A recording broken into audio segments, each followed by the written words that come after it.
মকর সংক্রান্তি উপলক্ষে প্রতি বছর সমুদ্র স্নানের উদ্দেশ্যে ভিড় জমান হাজার হাজার পুণ্যার্থী।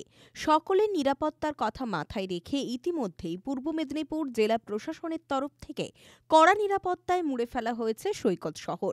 সোমবার সকাল থেকেই অতিরিক্ত পুলিশ মোতায়েন করা হয়েছে সৈকত চত্বরে।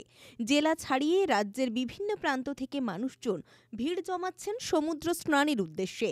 সমুদ্রে যাতে বিপদসীমা অতিক্রম করে পুণ্যার্থীরা সমুদ্রে নামতে না পারেন, সেই জন্য বিশেষ নজর রাখছে পুলিশ।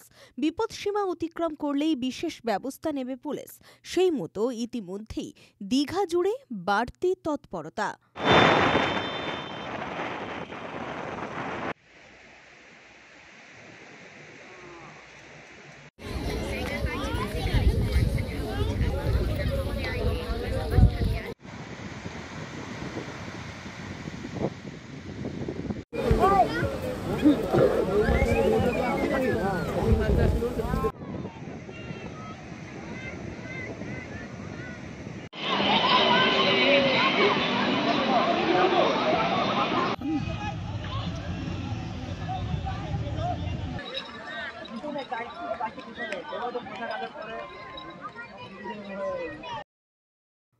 রঞ্জন মাইতির রিপোর্ট, খবর BCBS।